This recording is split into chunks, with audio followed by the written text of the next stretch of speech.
Nah, struktur tiang akan terbentuk selalu tegak lurus dengan bidang pendinginan. Bidang pendinginan Ya, maksudnya? jadi misalnya ini permukaan. Oh. Terus ini ada lava di sini. Ini kan permukaan bidang pendinginan. Nanti kalau terjadi kolumnar dia pasti begini, tegak lurus di atas bidang pendinginan. Nah, maka kemiringan-kemiringan ini bisa dipetakan dan kita bisa tahu aliran lavanya kemana. Nah, di sini yang ujung sana, di sana itu ininya itu hampir mendatar. Nah, maka itu keluarnya masih di dalam pipa, masih di areal itu. Nah, kebetulan ini anak-anak saya yang di sini itu sudah dengan geofisika. Jadi bentuk ininya sudah nampak. Dan, apa namanya? Ini memang di tempat keluarnya. Karena di sini ada anak saya yang sudah lulus dari gunung ini, 2 sarjana dari Makassar. Jadi dari geofisika juga dari fisiknya ini.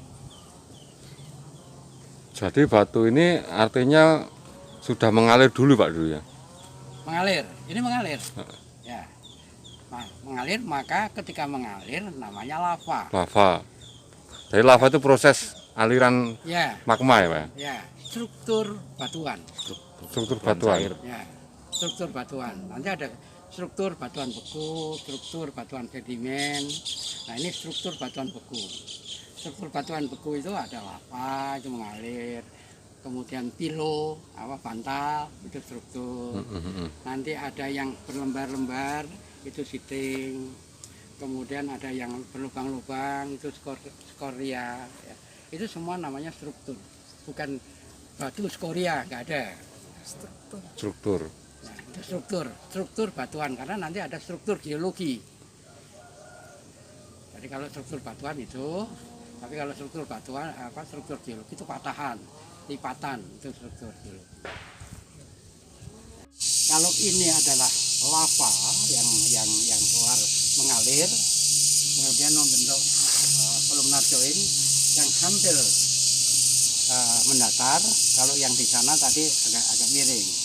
Nah, kuncinya adalah bahwa kolumnar join akan selalu tegak lurus dengan bidang pendinginan. Pendingin. Nah, karena ini bidang pendinginannya di sini, jadi ini adalah diasumsikan keluar dari lubang yang ini. Jadi ini berbeda dengan yang tadi. Kalau yang tadi itu ada di samping, kalau ini ada di tengahnya.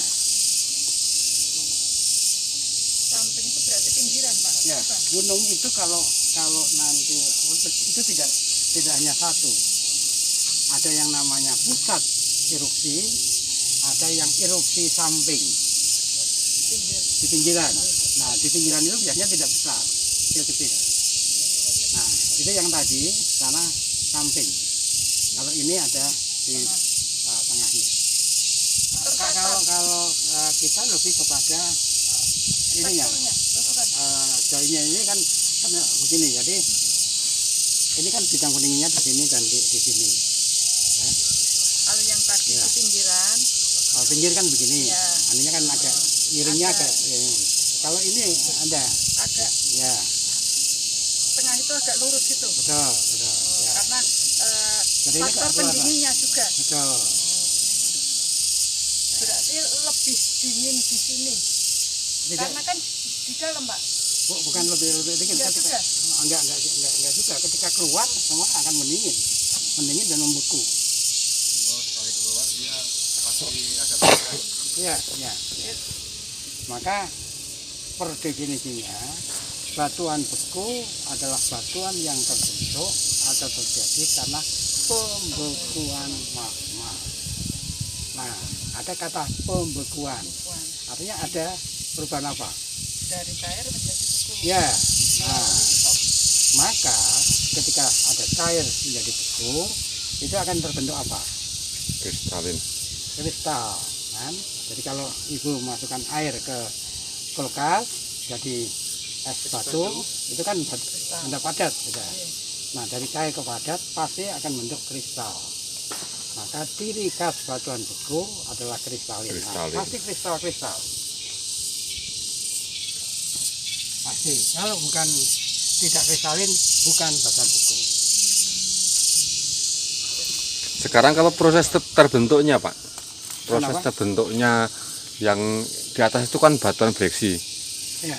ya kan? Kalau Jadi yang ini sebetulnya di atas ini ada campur antara breksi sama autobreksi.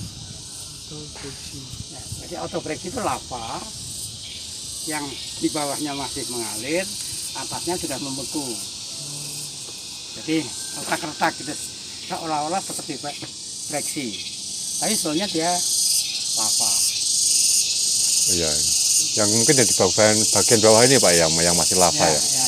Ini masih mengalir. Jadi itu mau membekunya yang di atas dulu, baru ini gitu maksudnya Pak, atau gimana?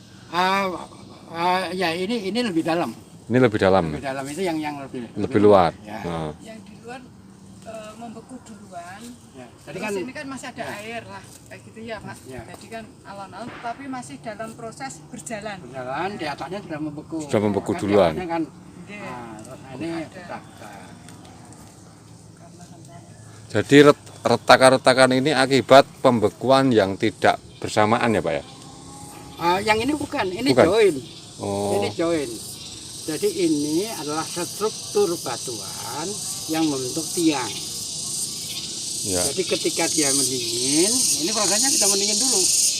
Mendingin, kemudian dia volumenya menyusut, dia retak. Oh, Nah, retakannya selalu tegak lurus dengan bidang pendinginan. Kalau yang autobreksi ini mengalir, atasnya itu kan sudah berhubungan dengan udara. iya, Ini membeku duluan, bawahnya itu masih mengalir. iya. Maka di atas itu masih retak-retak. Maka disebut sebagai autobreksi. Autobreksi. Kalau ini lava. Apakah bisa ini Pak, misalnya menurut pengertian kami ya, retakan ini mungkin apa pengurangan kadar air atau gimana Pak? Ya, penyusutan volume, pengurangan kadar air. Pengurangan kadar air ya, betul ya? Ya. Oh iya Pak, Jadi makasih kalau Pak. misalnya di sawah-sawah, Iya, ketika kering itu kan letaknya airnya berkurang. Ya. Ya, sama seperti itu Pak ya? Ya. Nah, ketika menuju pelabukan, awal terjadinya seperti ini namanya regolit. Nah, sebelum menjadi soil. Jadi sebelum menjadi soil, jadi ini dulu. Regolit dulu. Berarti lebih empuk ya Pak? Ya, Jadi ini adalah batuan segar yang akan melakukan pelapukan. Lebih empuk dari batuan yang di atas tadi. piroklastik dan lava. Ya. Nah, kemudian dari piroklastik itu kan bercampur antara yang lama atau batu yang sudah ada duluan. Bisa jadi batunya beda. Nah itu bisa disebutkan kayak tadi aglomerat itu kalau fragmennya lebih banyak yang relatif membulat, namanya aglomerat. Tapi kalau lebih seperti ini lebih cenderung ke menyudut kan? Ya menyudut. Nah ini sudah saya katakan lebih ke breksi daripada aglomerat. Nah nanti piroklastik itu ada piroklastik yang pung jatuh, itu namanya piroklastik. Tapi itu pung jatuh kemudian ada air ke bawah, ini nanti dendapkan lagi, sudah bukan piroklastik tapi epiplastik. Karena apa? Karena sudah ada proses sedimentasi. Tanya lagi tentang apa tadi yang diendapkan epiroklastik? Apa tuh? Di gunung api Iya, hanya ada dua, piroklastik dan lava. lava. Nah, kemudian piroklastik itu yang dilontarkan jatuh, itu deposit endapan jatuhan.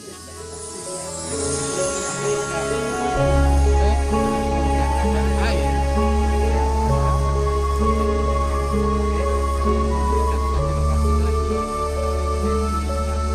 Epiplastik. kalau Batunya sama, oh, batunya sama, tapi proses terjadinya berbeda. Dan nanti apa bedanya dengan batuan sedimen Pak yang juga bersap-sap? Ya, kalau sedimen itu biasanya polimik, artinya fragmennya macam-macam. Tapi kalau yang namanya epiklastik sama Satu fragmennya jenis. dengan jenis-jenis batuan gunung api. Iya ya.